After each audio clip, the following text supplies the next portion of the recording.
কবরের ভিতরে ওই সময় এমন একটা মুহূর্ত তৈরি করে দেওয়া হয়, যে মুহূর্ত ঠিক সূর্য ডুবে যাবে যাবে অবস্থা, এইরকম সূর্য ডুবে যাবে যাবে এরকম একটা অবস্থা, পশ্চিম আকাশে লালিমার একটা আভা চলে আসবে, এমন একটা মুহূর্ত, এমন একটা অবস্থা ওই ব্যক্তির জন্য তৈরি করে দেওয়া হয়। ওই ব্যক্তির যখন এই ধরনের আবহাওয়া তৈরি করে দেওয়া হয়, তখন ওই ব্যক্তিকে যখন জাগানো হয়, একজন স্বাভাবিক মানুষ এবং একজন নামাজি মানুষ, দুইজন ব্যক্তির আপনি দুনিয়ার জীবনে ওই অবস্থাটা একটু কম্পেয়ার করেন।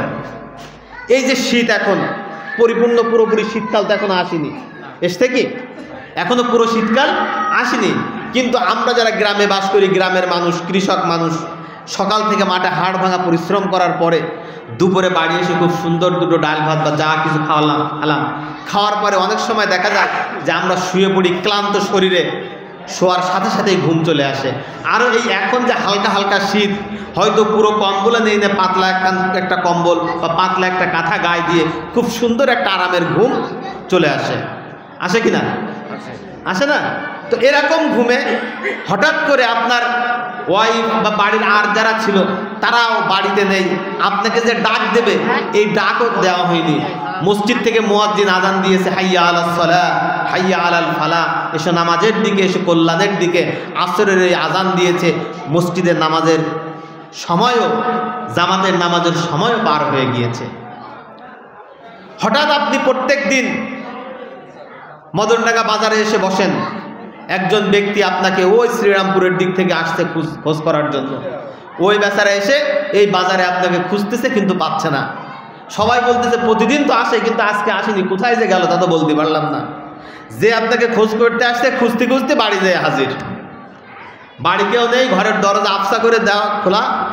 আপনাকে যখন ডাক দিছে, আপনি ঘরের থেকে ধর্মড় করে উঠে বেরিয়ে চলে এসছেন। এসে তাকিয়ে দেখেন যে সূর্য প্রায় ডুবে যায়। কেন? ওই বেচারা আপনাকে বাজারে খুঁজতে খুঁজতে বাড়ি গেছে, কিছু সময় লাগছে না? তার লাগছে কিনা? ও যখন আপনাকে ডাক দিল, আপনি উঠে এসে দেখলেন যে সূর্য প্রায় ডুবে যায়। এই অবস্থায় যে নামাজের ধার কোনো সময় ধারে না, 5 ওয়াক্ত নামাজই পড়ে না, হয়তো তার নাম আব্দুল্লাহ বা আব্দুর রহমান, আব্দুল কাদের, কারো নাম যদি এরকম হয় সে আবার কোনো মাইন্ড করেন না, বা তার পিতা তাকে খুব সুন্দর একটা নাম রেখেছে, নামধারী মুসলমানের ঘরে তার জন্ম হয়েছে। সে সারাদিনের ভিতরে, সারা সপ্তাহের ভিতরে অঙ্কের হিসাবে আমরা যতই হিসাব করি না কেন, 5 7 35, ওর জন্য নামাজের ক্ষেত্রে হিসাবটা বানিয়ে নিয়েছে 5 7 1, মানে জুমায় 1 ওয়াক্ত হাজিরা, ওর সারা সপ্তাহের 34 ওয়াক্ত নামাজ সে তার দৃষ্টিতে ধরে নিয়েছে মাপ। কিন্তু আসলে মাপের কি সুযোগ আছে? তো এই ব্যক্তি, ওকে যখন ওই ব্যক্তি ডাকবে যে ভাই তোমার কাছে আমার একটু কাজ আছে, কি? তো ঠিক আছে, ও ওর মতো স্বাভাবিক দৃষ্টিতে বলবে ভাই কি আছে বলো। কিন্তু একজন নামাজি ব্যক্তি যদি হয়, যে ব্যক্তি দৈনিক 5 ওয়াক্ত নামাজ জামাতের সাথে পরিপূর্ণরূপে আদায় করার চেষ্টা করে, এই ব্যক্তি মাঝে মাঝে জামাত যে ছুটে যায় না তা না, কিন্তু চেষ্টা করে দৈনিক 5 ওয়াক্ত নামাজ জামাতের সাথে আদায় করার।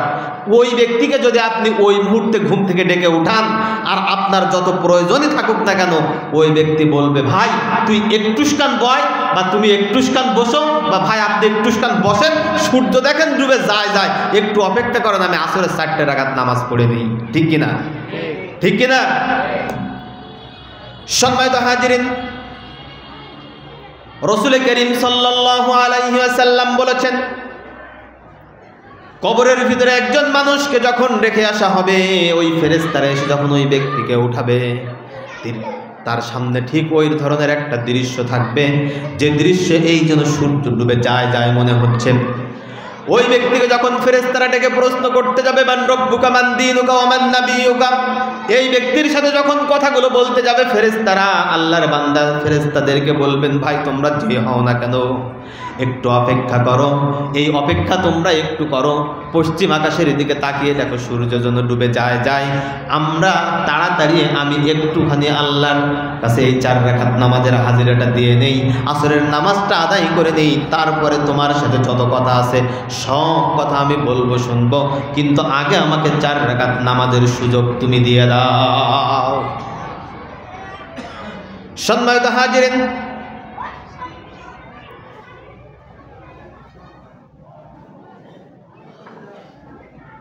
আজকে দুনিয়ার বুকে যদি আপনি আপনার ব্যক্তি জীবনে নামাজের বিধানগুলো আপনি পালন না করে থাকেন, আপনি আপনার ব্যক্তি জীবনে এই মদনডাঙ্গা বাজার জামে মসজিদ থেকে যখন মুয়াজ্জিন বিকালে ডাকে হাইয়া আলাস সালাহ, এসো নামাজের দিকে, হাইয়া আলাল ফালাহ, এসো কল্যাণের দিকে, চায়ের দোকানে বসে চা খাওয়ার তালে আপনি ব্যস্ত থাকেন, চায়ের দোকানে বসে ক্যারাম বোর্ডের আড্ডায় আপনি ব্যস্ত থাকেন, চায়ের দোকানে বসে তাসের আড্ডায় আপনি ব্যস্ত থাকেন, আপনার অবস্থা হয়ে যায় মসজিদ থেকে মুয়াজ্জিন আযান দেয় হাইয়া আলাস সালাহ, এসো নামাজের দিকে। আবহাওয়া যত ঠান্ডাই থাকুক না কেন, জামার বোতাম যদি বুকের দুইটা খোলা থাকে আরও একটা খুলে দেন, কলারটা ধরে টান দেন, বুকের ছাতাটা বের করে দিয়ে এলাকার মানুষদেরকে বুকের সাথে দেখাতে দেখাতে যান। এমন যদি আপনার অবস্থা হয়, আপনার ব্যক্তি জীবন যদি আপনি এভাবে চালান, কিয়ামতের ময়দানে শুধু নয়, কবর জগতেও যখন ফেরেশতারা আপনাকে এই সিচুয়েশনটা সামনে নিয়ে আসবে, নামাজের কথা ঘুণাক করেও আপনার সেদিন মনে হবে নাকি? হবে। তাহলে প্রথম যে বিষয়টি, কবরের ভিতরে আল্লাহ রাব্বুল আলামিন ফেরেশতাদেরকে দিয়ে যে প্রশ্নগুলো করাবেন, মৌখিক প্রশ্নের আগে সাইকোলজিক্যাল যে প্রশ্ন, মনস্তাত্ত্বিক যে প্রশ্ন, এই মনস্তাত্ত্বিক প্রশ্ন যদি আপনাকে পাস করতে হয়, তাহলে অবশ্যই এই দুনিয়ার জীবনে, ব্যক্তি জীবনে, আপনার পারিবারিক জীবনে অবশ্যই আপনাকে ব্যক্তি এবং পরিবারের সবাই মিলে নামাজ যথাযথভাবে আদায় করতে হবে। যদি আপনি নামাজ আদায় করেন, এই প্রশ্নে পাস করতে পারবেন। যদি নামাজ আদায় না করেন, এই প্রশ্নে পাস করার সুযোগ আছে।